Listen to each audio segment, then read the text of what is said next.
Purihin po ang Panginoon at tatawagin ko na ang tagapagsalita natin sa gabing ito, the mouthpiece of God, the messenger of God, Banji Timtiman.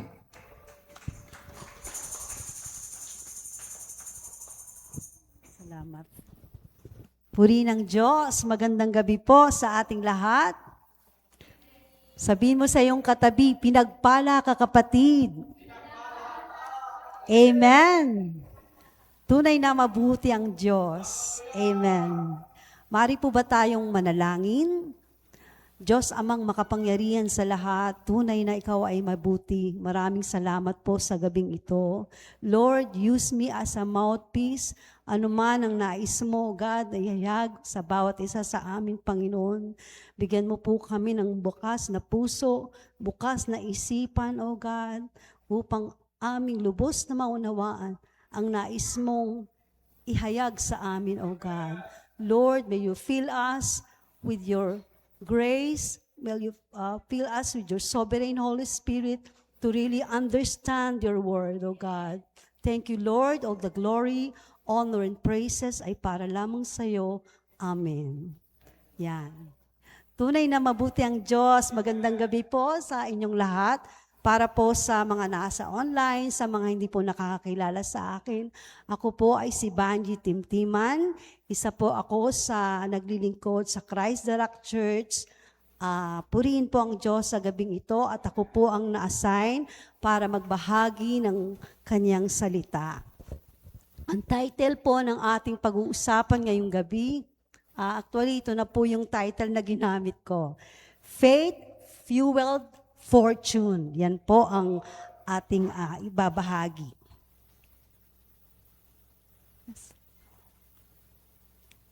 Yan. Yan, may tanong po ako. Kapag sinabing blessing po o yaman, ano po ang unang pumapasok sa isip ninyo?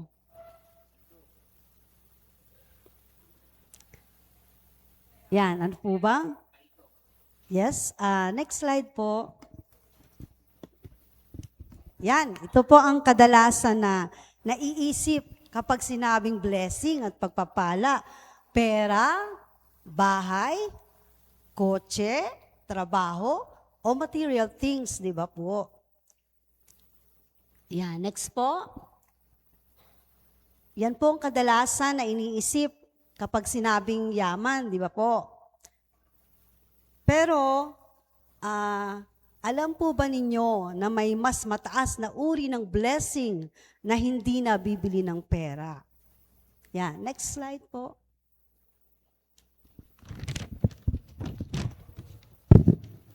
Yes, ang tunay na fortune ay galing po sa Diyos, hindi lang material na bagay.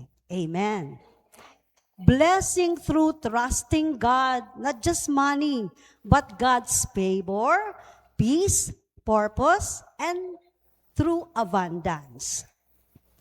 Yan, sinabi po, yes, sabi dito, faith-fueled fortune is blessing that come through trusting God, not just money, and inulit ko lang po, but God's favor, peace, purpose, and through abundance.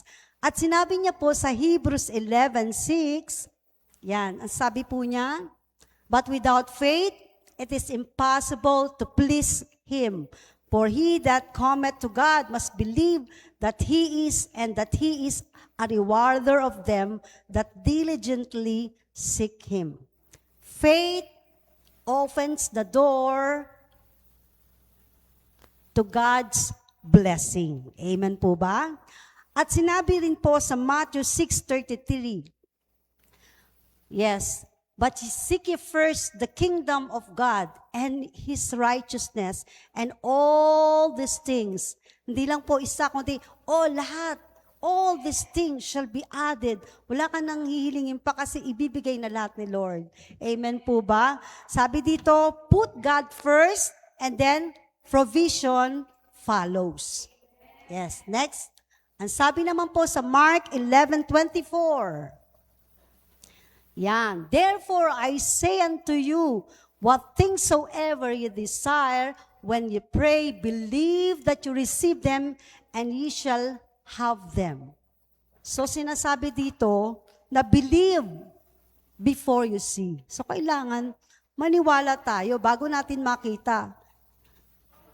Yes, sabi po sa Joshua 1:8, ito naman po, next Bible verse, this book of the law shall not depart out of thy mouth, but thou shalt meditate therein day and night, that thou mayest observe to do according to all that is written therein, for then thou shalt make thy way prosperous, and then thou shalt have good success. Ang sabi dito, obedience plus faith equals success. So, ibig sabihin, kapag wala kang obedience, wala kang faith, wala yung success. So, yan palagi magka-partner. Obedience plus faith equals success. So, yan.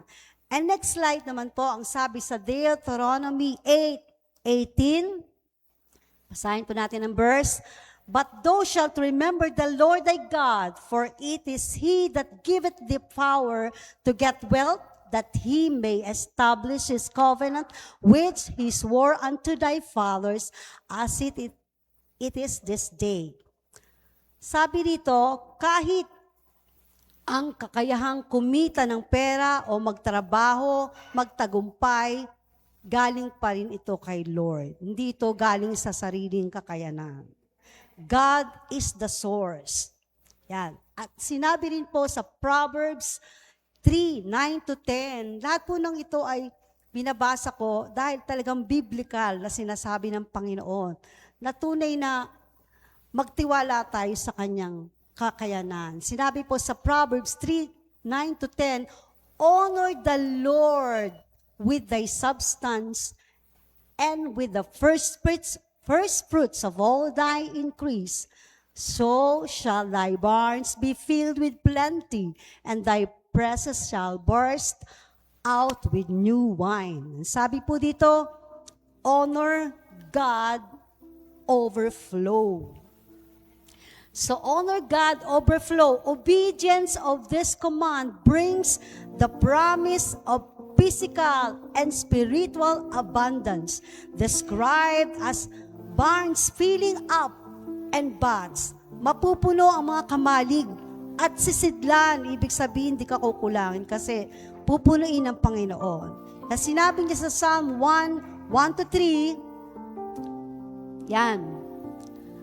Blessed is the man that walketh not in the counsel of the ungodly, nor standeth in the way of sinners, nor sitteth in the seat of the scornful. But his delight is in the law of the Lord, and in his law that he meditate day and night. And he shall be like a tree planted by the rivers of water, that bringeth forth his fruit in his season. His leaf also shall not wither, and whatsoever he doeth shall prosper. Amen. A life rooted in God bears fruit. Hallelujah. Ang taong nakaroot sa Diyos ay matibay, fruitful. Kahit may trials, may blessing pa rin. Amen. Hallelujah. Yan. Next po, ang sabi po sa Corinthians, napakarami pong verse na kinuha ko para po mas maliwanagan tayo. Sinabi po sa Corinthians 9:8, next slide po. Wala. Sabi dito ay more than enough to bless others, hindi lang pala daw ibe-bless para sa ating sarili, kundi para maging daluyan din tayo ng pagpapala sa iba. Hindi lang sapat ang binibigay ni Lord, sobra-sobra pa. At ito'y provision with purpose. Hindi kanya bibigyan dahil gusto niya yumaman ka lang. May purpose siya. Bibigyan kanya ng sobra dahil gusto niya maging pagpapala ka rin sa iba. Yan. Through faith, fueled fortune. Blessing that come not from the lack, not from connection, not from sariling lakas o kakayanan, kundi nagmumula sa buong pusong pagtitiwala sa Diyos. Kasama dito ang mga sumusunod: family, protection, purpose, spiritual growth, eternal life, peace. Material blessings are temporary. Next slide. Spiritual blessings are eternal. With God, you are truly rich. Ang yaman po sa mundo, ito tatagalugin na lang po natin. Ang yaman po sa mundo ay pansamantala lamang. Ang yaman mula sa Diyos ay panghabang buhay. Amen. Yes, with God, you are truly rich. Sabihin mo nga sa iyong katabi, with God, you are truly rich. Amen. Mayroon pong tanong dito, sabi dito, ito po, balang reflection. Am I seeking God first? Talaga po bang inuuna natin si Lord sa ating mga buhay? Do I trust Him as my source? O dahil sa kumikita ka na, feeling mo, kaya mo nang gawin lahat? Sinasabi dito na si Lord pa rin, kay Lord pa rin ang gagaling. Is my faith stronger than my fear? Mga kapatid, kapag may faith tayo at matibay ito, may provision si Lord. Kapag inuna natin siya, hindi niya tayo pababayaan.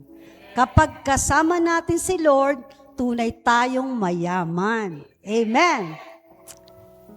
At ngayon po, may pangwakas po ako na message. Ito po ay ginawa ko parang tula. Pero, but of course, nagpatulong po ako kay Meta. Sorry po. Pero ang laman naman nito ay mula sa puso ko. Nagbigay po ako ng mga tapos inayos lang ni Meta. So, eto po babasahin ko po. Siyempre, hindi naman ako makata. Siyempre, nagpatulong tayo kay Meta. So, yan po. Tutulain ko na lang. Ang tunay na yaman ay hindi sa material lamang nagmumula, kundi sa puso na dakila, sumusunod at naglilingkod sa dakilang lumikha. Hindi ito nasusukat sa dami ng pag-aari, kundi sa lalim ng pananampalatayang nananatili. Sa bawat pagsubok na tila walang katapusan, may Diyos na tahimik na lumalaban para sa atin sa likuran. Maaring mawalan ng pera, ng lakas o kasiguraduhan. Ngunit ang may Diyos sa puso ay hindi kailanman tunay na mawawalan. Sapagkat siya ang kapayapaan sa gitna ng bagyo, liwanag sa dilim at pag-asa sa bawat umaga na totoo. Ito ang faith-fueled fortune, kayamanang hindi kumukupas, hindi nananakaw, hindi nasisira, hindi nauubos, kayamanang dala ng presensya ng Diyos. Amen. Sa ating buhay. Na sa bawat sandali ay tapat na umaakay at nagbibigay buhay. Kaya kung may ipagmamalaki man tayo sa mundong ito, hindi ito bahay, titulo, o laman ng bangko mo, kundi ang katotohanang kasama natin ng Diyos saan man tayo naroroon. At sa Kanya tayo ay tunay na mayaman, ngayon at magpakailanman. Hallelujah! Dahil kung nasa atin ang Diyos, nasa atin din ang tunay na kayamanang higit pa sa mundo. Amen. Hallelujah. Napakabuti po ng Diyos. Alam niyo po, nung ginagawa ko po to, sa totoo lang, umiiyak po talaga ako. Grabe. Natatouch talaga ako At bago ko po gawin ito, napaisip ako, Lord, paano ko i-share yung faith-fueled fortune? Madalas po, kinakapos ako sa pinansyal. Paano ko yun i-share? Pero alam niyo po, sinabi ng Lord, bakit? Nagutom ka na ba? Bakit? Pinabayaan ba kita? Bakit? Iniwan ba kita? Kahit na anong katigasan ng ulo mo, palagi ako narito sa tabi mo. Diba? Puri ng Diyos. Dahil sinasabi po ng Panginoon, hindi nasusukat sa laman ng bulsa. Hindi nasusukat sa laman ng pera mo sa bangko. Ang kayamanang tunay, fortune fuel na sinasabi, ay nagmumula sa pagpapala ng Diyos. Habang kasama mo siya araw-araw, patuloy kanyang pinagpapala, pinalalakas at binibigyan ng maraming pag-asa. Salamat. Tunay na buhay ang Diyos. Amen. Yun lamang po. At maaari po ba tayong manalangin? Pangwakas. Ama namin sa langit, maraming salamat po sa iyong salita na nagpapaalala na ang tunay na kayamanan ay ikaw. Turuan mo kaming magtiwala, sumunod, maglingkod sa iyo ng buong puso. Naway maranasan ng bawat isa ang iyong presensya, kapayapaan at kasaganan na hindi kayang ibigay ng mundo. Ingatan mo po ang bawat pamilya namin, Panginoon, at patuloy mo kaming akayin sa landas na iyong kalooban. Ito po ang aming dalangin sa pangalan ng makapangyarihan sa lahat, Diyos, Ama sa langit, at lahat ang magsabi ng Amen. Puri ng Diyos. Hallelujah.